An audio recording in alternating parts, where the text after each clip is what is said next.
Et ouais, et ouais, et ouais, c'est passé, c'est arrivé, enfin. Icardi Cesso est parti, enfin, il est parti pour le PSG, enfin.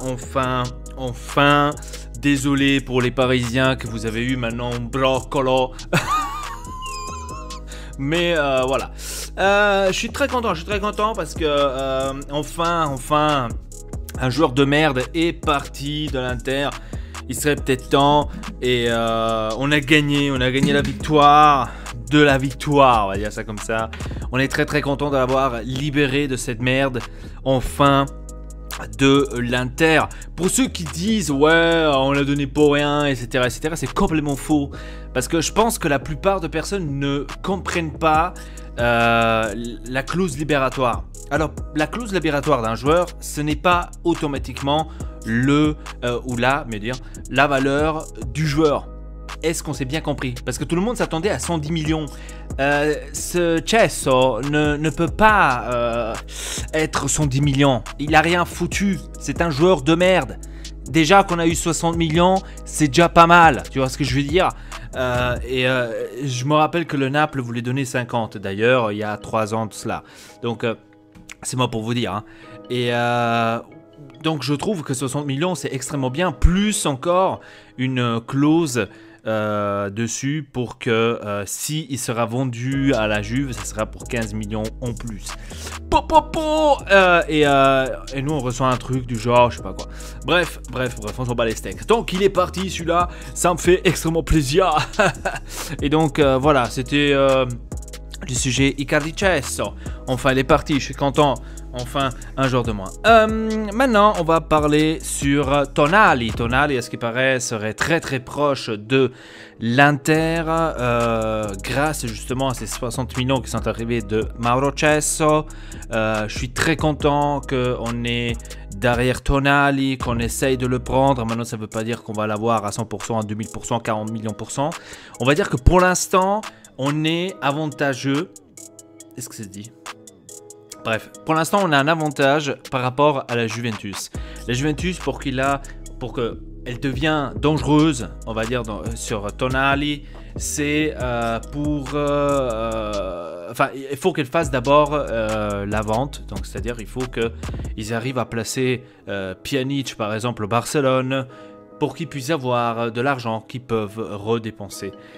Pour l'instant, ils l'ont pas, c'est-à-dire qu'on a, on va dire, un tout petit peu un pas en avant. Et qu'on a peut-être cette occasion de prendre en espérant Tonali. J'ai réfléchi la dernière fois, je me suis dit, porca puttana, Tonali, c'est un bon joueur. Imaginez-vous ce milieu de terrain avec Tonali, Eriksen, Brozovic, Sensi et la Madonna, Barella, calcio champagne, c'est moi pour dire. Hein. Donc le milieu de terrain, c'est un truc de fou. S'il y a Tonali qui arrive, en plus Nainggolan, et comme j'ai bien compris aussi, la situation de Nainggolan est aussi en discussion en ce moment. Il y en a qui disent qu'à ce qui paraît, il pourrait, enfin de ça, ce qu'il avait dit aussi Piero Zilio sur Sky, de comme il nous a fait comprendre, on va dire, plus ou moins d'un côté ou d'un autre, c'est que Nainggolan pourrait probablement rentrer dans les projets à nouveau de l'Inter, c'est-à-dire de Antonio Conte et de Marotta. Voyons voir. Ça serait, on va dire, une valeur encore en plus pour notre milieu de terrain. Alors imaginez-vous un milieu de terrain de fou qu'on va avoir. Cavani, on en parle toujours.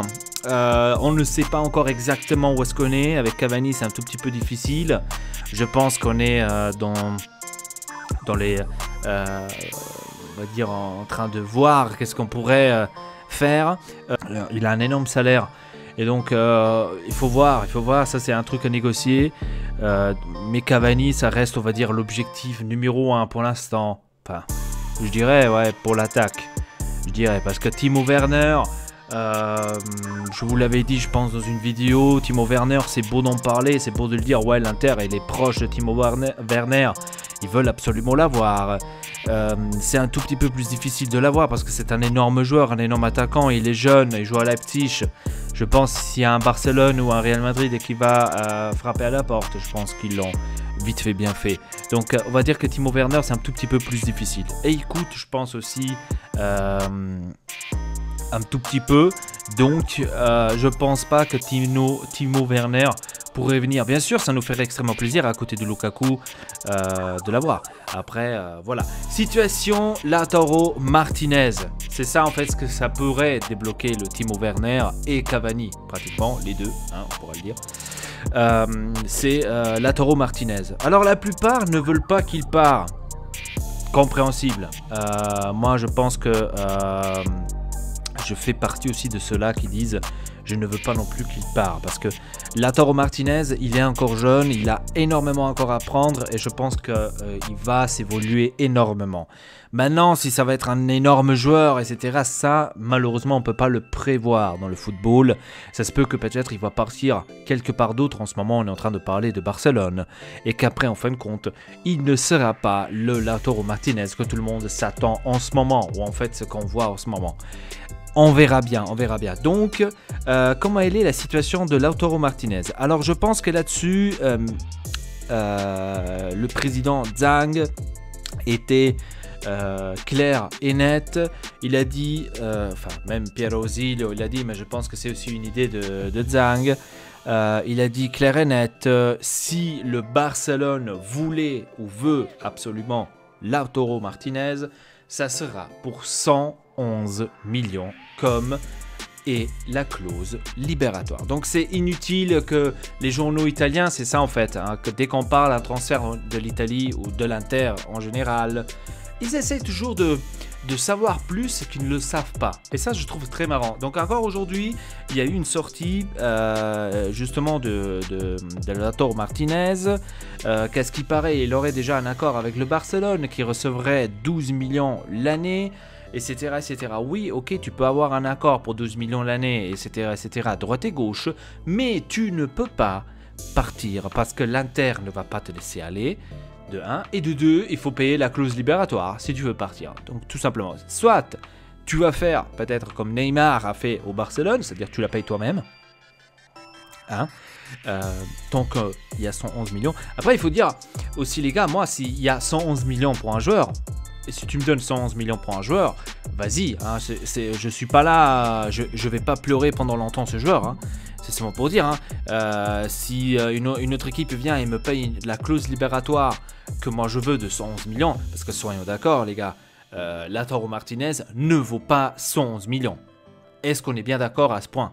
Il ne vaut pas 111 millions. Les clauses libératoires, je répète encore une fois pour ceux qui ne l'ont peut-être pas compris par rapport aussi au sujet de Icardi, la clause libératoire n'est pas la valeur du joueur.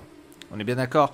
Donc c'est pas que Lautaro Martinez vaut 111 millions. Non, c'est une clause libératoire que l'Inter avait mis tout de suite dès le début quand ils l'ont acheté, et heureusement que c'est de 111 millions. Donc si quelqu'un le veut, comme en ce moment à ce qui paraît le Barcelone le veut absolument, ils ont qu'à payer les 111 millions et voilà le Lautaro Martinez. On va vite fait parler sur le championnat les gars. Le championnat va reprendre donc officiellement le 20 juin.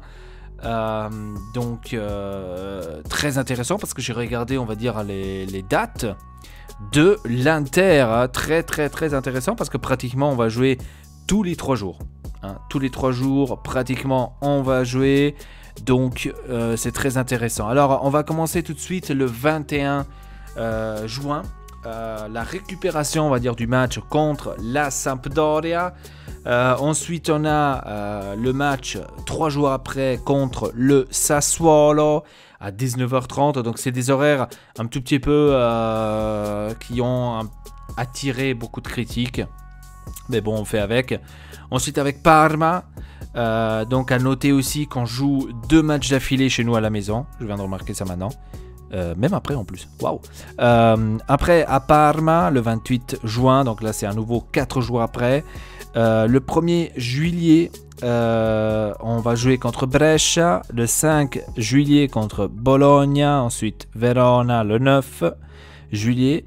Le 13 juillet contre Torino. Le 16 juillet contre Spal. Le 19 juillet contre la Rome. Ça va être très fondamental ce match-là, je pense. Le 22 juillet contre la Fiorentina. Et ensuite, le reste. contre Genoa, contre le Naples et contre, à la fin, l'Atalanta. Je pense qu'à la fin, ça va être un peu plus difficile. Hein, contre Naples, contre Atalanta, tout de suite les deux dernières. Ça fait un peu chier. Mais bon, c'est comme ça, on peut rien y faire. Il faut faire avec. Il faut faire avec ça ce qu'on a, avec les jours qui vont venir. C'était à prévoir qu'on allait jouer plus souvent parce qu'on doit finir, ou ils vont essayer de finir le championnat au moins jusqu'au le 2, et comme j'ai bien compris, août, parce qu'après il y aura la Champions League, il y aura l'Europa League, et bien sûr la préparation déjà pour la prochaine saison. Ça va être tout collé l'un derrière l'autre. Ça va être très très cool en fait cette année. Si on regarde bien, on n'aura pas de pause de foot, même pendant l'été, qu'on va peut-être en vacances. Je ne sais pas si on peut partir en vacances ou pas avec ce Covid. Fait un peu chier, mais on va dire qu'on va partir en vacances, ok? On va dire ça comme ça. On part en vacances, on est à la mer, là, tranquille, et on regarde la match de Champions League. Jamais vu. Donc, c'est incroyable. Bref, dites-moi dans les commentaires qu'est-ce que vous en pensez de ce mercato de l'Inter. C'est en train de discuter, c'est en train de se former peu à peu, en train de se former, en train de voir celui-là il arrive, celui-là il arrive pas, celui-là il arrive. En fait, ce qui m'embête un tout petit peu, c'est qu'en août, d'ailleurs, je viens de réfléchir maintenant. Dites-moi ça aussi dans les commentaires. En août, on est en plein transfert. On est en plein transfert, en plein mercato. Vous vous rendez compte qu'il y a des équipes qui vont jouer la Champions League en août et qu'il y auront des joueurs qui vont partir. Comment est-ce qu'ils vont faire? Ça, c'est une question que je me pose. Admettons, la Juventus avec Pjanic, d'accord? Ils vont le vendre, il va partir à Barcelone et ils vont prendre Arthur. Comme j'ai bien compris, ils veulent prendre Arthur de Barcelone. Est-ce que ce moment-là, que Arthur ou Pjanic va partir et qu'Arthur va arriver, est-ce qu'ils peuvent l'utiliser pour la Champions League actuelle, c'est-à-dire pour finir la Champions League actuelle? Est-ce qu'ils peuvent l'utiliser, le nouveau joueur, ou est-ce que c'est interdit d'utiliser les joueurs qu'ils achètent pendant la Champions League? C'est-à-dire, vu que c'est le mercato et que la Champions League tombe au plein milieu, est-ce que c'est vraiment... je sais pas, est-ce qu'on peut le faire? Ça, c'est la question que je me pose. Je viens me dire ça maintenant, mais bordel, on est en plein mercato. C'est-à-dire, si nous, on joue l'Europa League et que Lautaro Martinez va partir, pratiquement, on va jouer l'Europa League avec un attaquant en moins.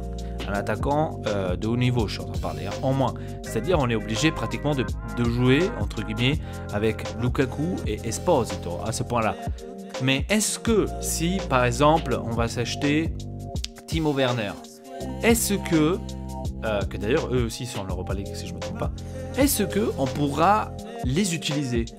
Est-ce qu'on pourra l'utiliser? Est-ce qu'on pourra le remplacer pour Lautaro Martinez? Vu que lui, il était dedans et... Donc, la complication commence. Est-ce qu'on pourra les utiliser ou pas? Ça, c'est la question que je me pose. C'est une question très très intéressante d'ailleurs. Dites-moi dans les commentaires si vous savez plus. Moi, d'ailleurs, je n'ai rien lu de tout ça, donc je ne peux pas vous dire.